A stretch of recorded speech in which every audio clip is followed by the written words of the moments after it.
औज़ुबिल्लाहिमिनश्शैतानिर्रजीम बिस्मिल्लाहिर्रहमानिर्रहीम। Soft analysis में एक दफ़ा फिर खुशामदीद। आज हम इस बात पे डिस्कस करेंगे इस बात को कि आया जो हमारे मौजूदा सिपह सलार हैं जनरल आसिम मुनीर साहब वो तारीख़ में किस तरह याद रखा जाना पसंद करेंगे। मिसाल के तौर पे 2-3 मॉडल्स हैं हमारे पास। एक जो मॉडल है वो है अयूब खान, जहिया खान और ज़ियाउल हक और मुशर्रफ का, जो पेयर डिक्टेटर्स हो जिन्हें तारीख बड़े जो है वो अच्छे अल्फाज में याद नहीं करती है। एक वो मॉडल है जिन कुछ हमारे ऐसे आर्मी चीफ्स हैं जिन्हें अच्छे अल्फाज में भी लोग याद करते हैं, कम अज़ कम बुरा भला वो कोई नहीं कहता है, जिन्होंने सिविल सुप्रीमेसी को जो है उस हिसाब से चैलेंज नहीं किया है। उसमें जनरल गुल हुसैन साहब हैं, जनरल टीका खान साहब हैं, असलम बेग साहब हैं, जहांगीर करामत साहब हैं, कि जिन्होंने चांस होते हुए मार्शल लॉ नहीं लगाया। इनके पास हर एक के पास ये चांस था कि वो मार्शल लॉ लगाते, या उन्होंने सिविल जो उनकी जो सिस्टम था या जो सिविल हुकूमत की जो बिज़नेस था उसमें इंटरफेरेंस नहीं की। अच्छा, एक और है, तीसरा मॉडल है, वो है बदनाम है वो लोग भी, इशफाक कियानी हैं, रहील शरीफ बाजवा साहब, फैज़ हमीद साहब और एक आसम सलीम बाजवा साहब वगैरह, जिनके ऊपर तरह तरह के इल्ज़ामात हैं, करप्शन से लेके और सिविल गवर्नमेंट के मामलात में मैनोवरिंग और जो उसकी पॉलिटिकल इंजीनियरिंग के लिए ये बदनाम थे।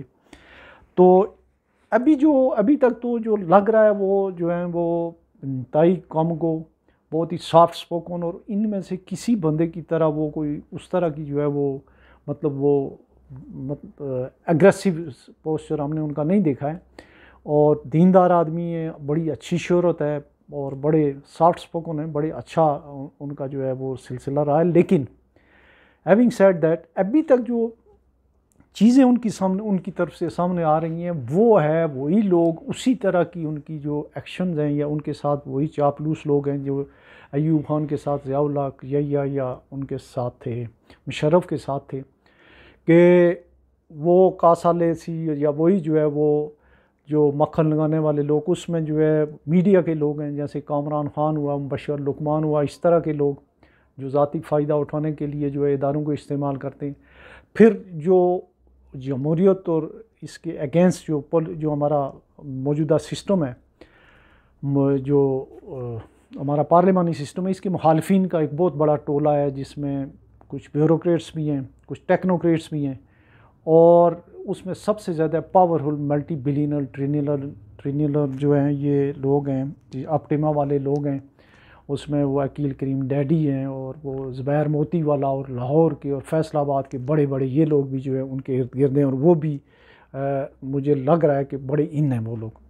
फिर तो और एक जो है वो 40 साल पे जो खुद साख्ता तर्जमान थे शेख रशीद साहब, उनके जाने के बाद आजकल एक खुद साख्ता तर्जमान पाक फ़ौज की और पैदा हो गए हैं, फैसल वाडा साहब। वो टीवी पे लोगों को, सियासतदानों को बुरा भला कहते रहते हैं, गालियाँ देते रहते हैं, मीडिया ट्रायल करते रहते हैं, पता नहीं वो किसकी नुमाइंदगी कर रहे हैं। कहा जाता है कि कोई इस्टेब्लिशमेंट में कोई जनरल साहब उनके क्लास फेलो में। बहरहाल ये तो वो चीज़ें हैं जो अभी तक जो है कोई ऐसा काम नहीं हुआ जिसकी वजह से जनरल आसिम मुनीर साहब की जो शोहरत है उस पर अरफाई। लेकिन लग रहा है कि उसमें ये जो हमारे जो इदारे हैं बाज़, और जो इस तरह के लोग हैं उनके आसपास, वो शायद उन्हें इस तरफ ले जाएंगे। एक तो ये है कि जो इलेक्शन आगे जा रहे हैं, इसकी ज़िम्मेदारी जो है वो बिल आखिर जो है वो फ़ौज पे आएगी और आज जनरल आसिम मुनीर पे आएगी। ये बाकी लोग चले जाएंगे, केयर टेकर शेकर जो हैं या ये चेयर टेकर जो है, इनको कोई नहीं पूछेगा। दूसरी बात जो है कि ये जो सियासतदानों का जितना इस मुल्क में एहतसाब हुआ है इतना किसी का नहीं हुआ है।